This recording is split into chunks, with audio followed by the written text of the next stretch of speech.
দাম বৃদ্ধি, fuel pass ব্যবহার এবং তেলের সরবরাহ বাড়ানোর মতো উদ্যোগে পরিস্থিতি কিছুটা স্বাভাবিক হচ্ছে। তবে আগের চেয়ে সময় কিছুটা কম লাগলেও কিছু কিছু ফিলিং স্টেশনে তেল না পাওয়ার ফলে ভোগান্তিটা রয়ে গেছে বলে জানালেন চালকেরা। সবগুলো ফিলিং স্টেশন যদি একসঙ্গে তেল সরবরাহ করে তাহলে যে ভোগান্তিটা রয়েছে সেটাও কেটে যাবে বলে মনে করেন তারা।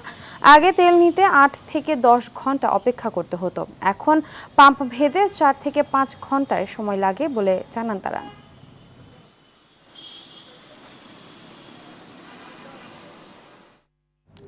দর্শক, এই মুহূর্তে রাজধানীর পরিবাগে মেঘনা ফিলিং স্টেশনে রয়েছে সহকর্মী বিপুল দেবরায়, সরাসরি যুক্ত হচ্ছে সেখানে।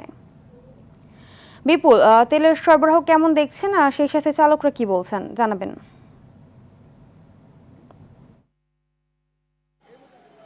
হিনা, আগের চেয়ে কিছুটা জটলা কমেছে, অর্থাৎ পেট্রোল পাম্পগুলোতে যে ভিড় ছিল গত কয়েকদিন যাবৎ সেটা আমরা এখন কিছুটা কম দেখতে পাচ্ছি। তবে সেই কমটা অনেকটা প্রায় ৪ থেকে ৫ ঘন্টা পর্যন্ত অপেক্ষা করতে হচ্ছে, এমনটা আমাদেরকে জানিয়েছেন চালকরা। আমি এখন যে পেট্রোল পাম্পটিতে আছি সেটা সকাল ৮টা থেকে এইখানে তেল দেওয়া শুরু হয় এবং সন্ধ্যা ৭টা পর্যন্ত এখানে তেল দেওয়া শেষ হয়। অর্থাৎ এই যে সময়টির মধ্যে দিয়ে যারা পায় তারা সেজন্য এই সকাল থেকে লাইনটি ধরেছেন। তবে রাজধানীর যে অন্যান্য ফুয়েল পাম্পগুলো রয়েছে সেখানে একটু ব্যতিক্রম চিত্র আমরা দেখতে পাই। সেটি হচ্ছে সেখানে তেল না থাকার কারণে, অর্থাৎ সবগুলো পাম্প ২৪ ঘন্টা খোলা থাকে না। অর্থাৎ আগে যে ফিলিং স্টেশনগুলো সবসময় ২৪ ঘন্টা খোলা থাকতো, সেটি এখনও পর্যন্ত খোলা না থাকার কারণে এখনও পর্যন্ত সেই চালকদের জটলা বা ভিড় সেটা এখনও শেষ হচ্ছে না।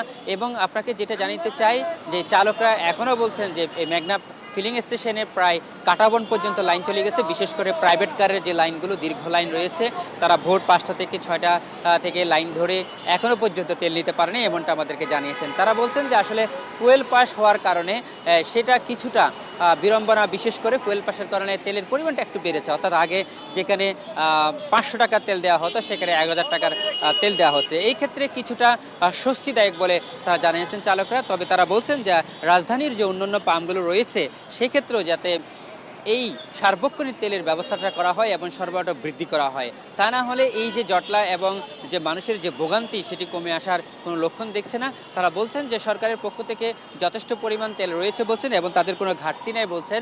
তবে সেটি তারা বাস্তবে এই ফিলিং স্টেশনগুলোতে তারা দেখতে চায়। এবং সে সাথে আরেকটি বিষয় জানিতে চাই, সেটি হচ্ছে আমরা যে চালকদের যে অভিযোগগুলো মধ্যে সবচেয়ে বেশি যে অভিযোগটি, তারা বলছেন যে আসলে প্রত্যেকটা পাম্পে যাতে সরবরাহটা করা হয় এবং যে ভিভিআইপি যে লাইনের কথা বলা হচ্ছে সেই লাইনটি এখনো পর্যন্ত রয়ে গেছে। সেক্ষেত্রে তারা বলছেন যে অনেক দীর্ঘক্ষণ লাইনে দাঁড়ার পরেও ভিভিআইপি লাইনের কারণে তারা অনেক সময় ব্যাক পেতে হচ্ছেন। তাই সার্বিক পরিস্থিতি আমরা যতটুকু দেখতে পাচ্ছি যে ফুয়েল পাস এবং সরবরাহ বৃদ্ধি কিছুটা বাড়ার সাথে সাথে এখানকার তেলের দেওয়ার বা পাম্পগুলোর চালকদের যে স্বস্তি কিছুটা আসলেও তারা বলছেন এই ভোগান্তি যাতে কেটে ওঠে এবং সার্বিক পরিস্থিতি যাতে আরও স্বাভাবিক হয় সেটা তারা দাবি জানিয়েছেন। তো এই ছিল আমার কাছে সর্বশেষ তথ্য। ধন্যবাদ। দর্শক, জ্বালানি তেলের সরবরাহের বিষয়ে আরও জানাতে চট্টগ্রাম থেকে সরাসরি যোগ দিচ্ছেন সহকর্মী সাইফুল মাহমুদ। সাইফুল, পাম্পগুলোতে চাহিদা মতো জ্বালানি সরবরাহ হচ্ছে কিনা বিস্তারিত জানাবেন।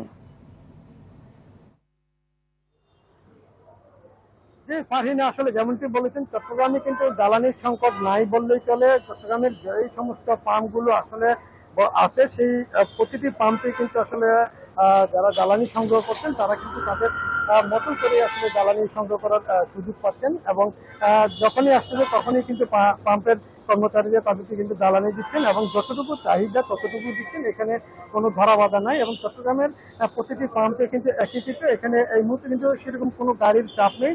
যারা আসছেন তারা কিন্তু সাথে সাথে তেল পাচ্ছেন এবং কোনো ধরনের অভিযোগ কিন্তু এখনো পর্যন্ত নাই। এর আগেও কিন্তু চট্টগ্রামে যখন আসলে জ্বালানির সংকট ছিল তখনও কিন্তু আসলে চেষ্টা করেছিল পাম্প মালিকরা তাদেরকে সহযোগিতা করার জন্য, যতটুকু সম্ভব তারা করেছেন, এটি এমনটাই দাবি করেছেন যারা পাম্প মালিক আছে তারা।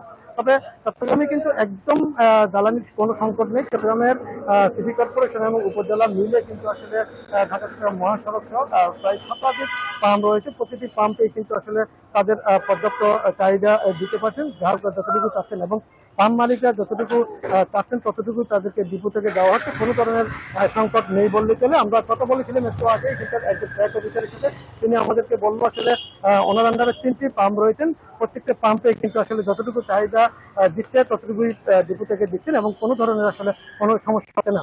এবং আরেকটা বিষয় জানিয়ে রাখি, সেক্ষেত্রে যে আগামী 5ই মে আর কি 1 লাখ টন অপরিশোধিত ফুয়েল নিয়ে কিন্তু একটি জাহাজ বাংলাদেশে আসছে এবং এটি যদি আসে তাহলে কিন্তু যে ইস্টার্ন রিফাইনারি রয়েছে সেটি কিন্তু আবার পুনরায় চালু হবে। তবে এই মুহূর্তে চট্টগ্রামে কিন্তু আসলে একেবারেই নাই বললেই চলে জ্বালানির সংকট। যারাই আসছেন তারা খুব দ্রুত সময়ের মধ্যে তেল নিচ্ছেন এবং অনেকগুলো পাম্প কিন্তু আসলে অনেকগুলো পাম্পের কর্মচারীরা কিন্তু অলস সময়ে পার করছেন, এমনটাও দেখা গেছে। আর এটাই ছিল আমার কাছে জ্বালানির নিয়ে সর্বশেষ সংবাদ। ধন্যবাদ।